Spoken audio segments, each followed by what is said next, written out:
Hello friends, welcome to తెలుగింటి కమ్మదాను. ఇవాళ నేను గుత్తి వంకాయ కూర ఎగురు వండుకుంటున్నానండి. ఇట్లా నాలుగుగా కోసి వంకాయలను ఇట్లా గుత్తి వంకాయగా కూర వండుతున్నా. దీంట్లోకి కత్త అల్లం కొబ్బరి చిన్నులపై పేస్ట్ నూరుకున్నా. ఇప్పుడు మిక్సీలో వేసాను. ఈ పచ్చెనగపప్పు అన్నమాట.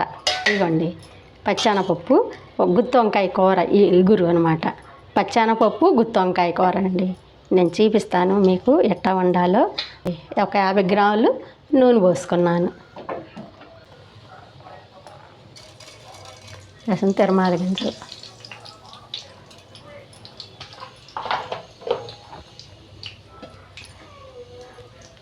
కరేపాకు, తిరమాల కాగినాక కొంచెం అల్లం కొబ్బరి నూనెలో వేయించుకోవాలన్నమాట. పచ్చాసన పోయిందాకా. తిరుమల కూడా బాగా కమ్మగా కాలాలండి, లేకపోతే పచ్చివాసన వచ్చింది అనమాట. అట్లా కాలినాక ఇగోండి అల్లం కొబ్బరి, నేను కొబ్బరి కూడా వేస్తాను అనమాట మసాలాలు. అల్లం కొబ్బరి పేస్ట్, 4 చిన్నులపాయ రెబ్బలు, కత్త అల్లము, కొత్త కొబ్బరి వేసి పేస్ట్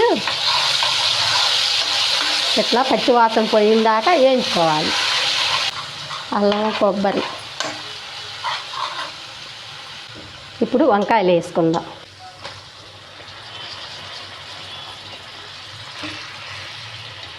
పచ్చెనగపప్పుతో గుత్తి వంకాయ కూర అన్నమాట. ఇప్పుడు ఇందులోనే పచ్చెనగపప్పు కూడా వేసుకోవాలి. వంకాయతో పాటు ఉడుకుతాయి. అల్లం వెల్లుల్లి పేస్టే ముందు వేసుకోవాలి. తర్వాత ఇవన్నీ ఒక్కొక్కటి వేసుకోవాలి.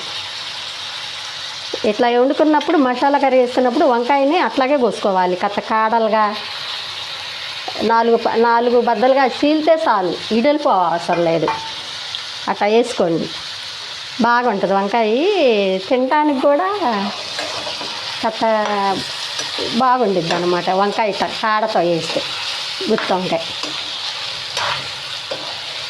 ఇప్పుడు కాక కళ్ళు ఉప్పు వేసుకోవాలి. వంకాయ వేయంగానే ఎప్పుడైనా ఉప్పు వేసుకోవాలి, లేకపోతే నల్లబడిపోయిద్ది. కూరలు అయినా సరే చేతితో చూసి వేసుకోండి, ఎంత బట్టే తెలిసిద్ది. చాలు. ఇప్పుడు వంకాయ కూడా నల్లబడదు, చక్కగా మగ్గిద్ది అన్నమాట. ఇప్పుడు కొంచెం సాంబార్ పొడి వేసుకుందాం.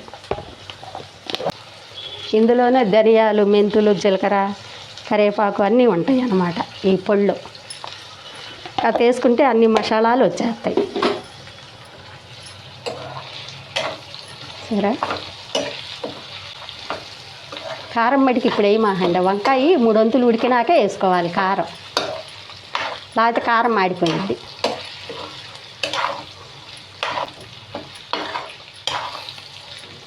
ఇప్పుడు సన్న సెగ మీద కాసేపు మూత పెట్టుకుందాం.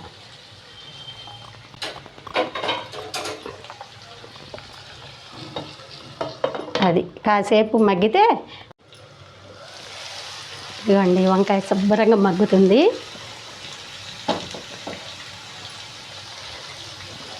చూసారా, ఇట్లా ఆగాలి. ఇప్పుడు మనం కారం వేసుకుందాం. 3 వంతులు ఉడికిందనమాట వంకాయ. ఇప్పుడు కారం వేసుకుందాం. ఇదిగోండి కారం కట్ట. కారం కాసేపు మగ్గినాక కట్ట ఎసురు పోసుకోవాలి. పచ్చెనగపప్పు వేసాం కదా, ఈ వంకాయ ఈ అల్లం కొబ్బరి అంతా గుజ్జు రావాలంటే కథ ఎసురు పోసుకోవాలి.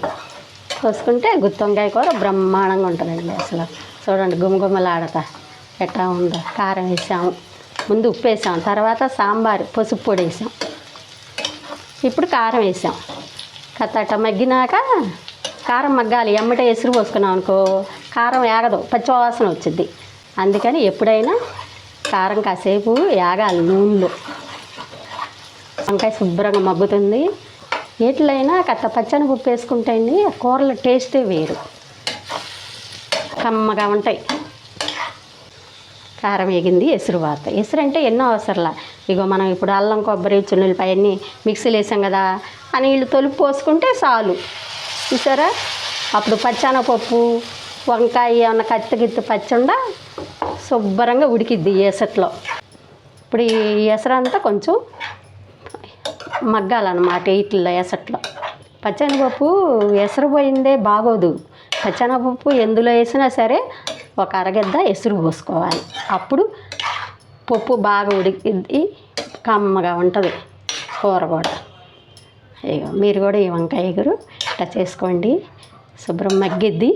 ఇప్పుడు ఇట్లా ఇంకా ఏమి వేస్తానో చూద్దురు. సరే, అది ఇది ఇప్పుడు ఏ పచ్చడి ఏ పప్పు ఏ లేకపోయినా ఈ కూర కలుపుకొని తినేసేయచ్చు మనం కమ్మగా. 50 ఏళ్ళు వచ్చినాక అందరూ అంటే చిన్నపిల్లలప్పుడు మనకంత ఓపిక ఉండదు, ఓపిక ఉండిద్ది. పొద్దునుండి సంతకాడ దాకా పని చేస్తాం. 50 ఏళ్ళు నిండిన కాడి నుండి ఇక ఓపిక కొంచెం తగ్గుతూ వచ్చింది. అప్పుడు కొంచెం ఏమన్నా మనం చేసే పనులు చిన్న చిన్న పనులు చేసుకుంటే మళ్ళీ హ్యాపీగా ఉంటాం అన్నమాట, సంతోషంగా. ఏవల్ల 50 ఏళ్ళు వచ్చినాయి, పిల్లలు సెటిల్ అయ్యారని ఖాళీగా ఉండకూడదు. అప్పుడు కొంచెం ఓపిక ఉంటుంది. 50 ఏళ్ళు వచ్చినాక కూడా కత్తుకుత్తి ఓపిక లేకుండా ఉండదు. అంటే చిన్నపిల్లలు అప్పుడు కొంచెం ఎక్కువ ఓపిక ఉండిద్ది, ఇప్పుడేమన్నా కొంచెం తక్కువ ఓపిక ఉండిద్ది. 50 ఏళ్ళ కాడి నుండి 60 ఏళ్ళు లోపు వాళ్ళు మళ్ళీ పనులు చేసుకోవచ్చు, శుభ్రం వంట చేసుకోవచ్చు, చిన్న చిన్న పనులు, కాసిన డబ్బులు వచ్చే పనులు కూడా చిన్న పనులు చేసుకోవచ్చు. మధ్యతరగతి కుటుంబాల వాళ్ళు మేము పెద్దోళ్ళం అయ్యా అని కూర్చోకూడదు, వాళ్ళు కూడా పని చేసుకోవచ్చు. అది అంటే ఎక్కువ పని చేసుకోలేము, కొంచెం మనకు తగ్గట్టు పని చేసుకుంటే మళ్ళీ కుటుంబం బాగుంటుంది అన్నమాట. అది అందరూ తలో పని చేసుకుంటేనే కుటుంబానికి. అంతేగాని మేము ముసలోళ్ళం అయ్యాం, మేము ఇక పనులు చేయలేము అని అనుకోకూడదు. కథ ఏదన్నా వాళ్ళకి చేదోడు వంట చేసుకోవచ్చు, ఏమన్నా పనులు చేసుకుంటే మళ్ళీ హ్యాపీగా ఆరోగ్యం బాగుండిద్ది. అట్టాగే కూర్చుంటే మాకు ఈ రోగం మాకు ఆ రోగం అని దిగులు వచ్చింది. దిగులు రాకుండా ఉండాలంటే మనం కూడా 50 నుండి 60 ఏళ్ళు లోపళ్ళు మళ్ళీ ఏదన్నా పని చేసుకోవాలి. పని చేసుకుంటే హ్యాపీనెస్, సంతోషం. అంతేగాని హ్యాపీనెస్ మళ్ళీ ₹1 కూడా వచ్చింది. అవి దేనికన్నా ఉపయోగపడుతుంది. మన మధ్యతరగతి కుటుంబాల వాళ్ళకి ఏమీ అన్ని ఎక్కువ డబ్బులు ఉండవు, పని చేసుకోవాల్సిందే. ముసలోళ్ళం అయ్యాం, ఏజ్ బార్ అయింది అనుకుంటే పేదరికం వచ్చింది. పని చేసుకుంటే మళ్ళీ బాగుంటుంది. అది ఖాళీగా ఉండమాకండి, పెద్దోళ్ళు కూడా ఏదో పని చేస్తూనే ఉండండి. అప్పుడు నాకు ఆ రోగం నాకు ఈ రోగం అని గుర్తుండదు, ఆ పనిలో పడిపోతాం, మళ్ళీ ఆరోగ్యంగా ఉంటాం. అది నా కాళ్ళు నొప్పులు కీళ్ళు నొప్పులు అని అనుకుంటూ కూర్చుంటే ఇంకా ఎక్కువ అవుతుంది. అందుకని పని ఎప్పుడు ఏదో ఒకటి ఓపుకున్నంత వరకు చేసుకుంటూ పోవాలి.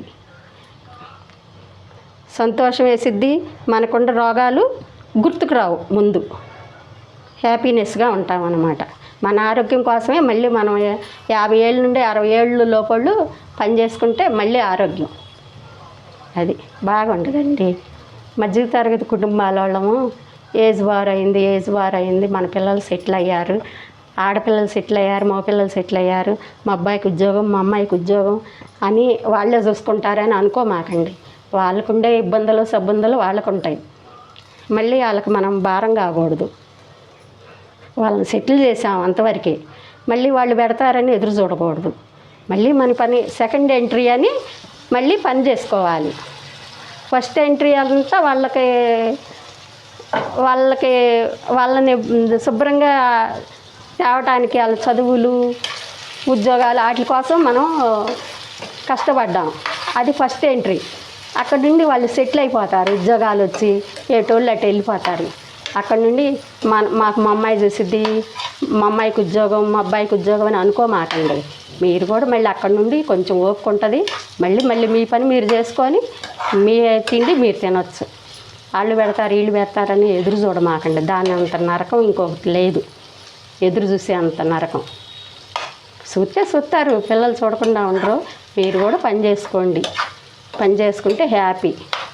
ఆ రోగాలు ఈ రోగాలు గుర్తుండవు అన్నమాట, ఆ పనిలో పడిపోతాం. అది అండి. అసలు ఎగిరింది బాగుంది అంటే ఎక్కువ గుజ్జు అవసరంలా, నేను కొంచెం 1 ఇంచు అల్లము కొబ్బరి ముక్కలు 1-2 అట్లా వేసి మిక్సీ పట్టుకున్నా. కమ్మగా ఉంది వంకాయ ఇగురు, ఇంకా మీరు కూడా ఇట్లా వండుకోండి. ఒకసారి మళ్ళీ మూత పెట్టుకుందాం. ఎక్కువగా మళ్ళీ మాడేటట్టు వండుకోకూడదు అన్నమాట, నీట్గా ఉండాలి. అది అయిపోయిందండి. సరే అండి, బాయ్. రేపు మంచి వీడియోతో మళ్ళీ మీ ముందుకు వస్తాను.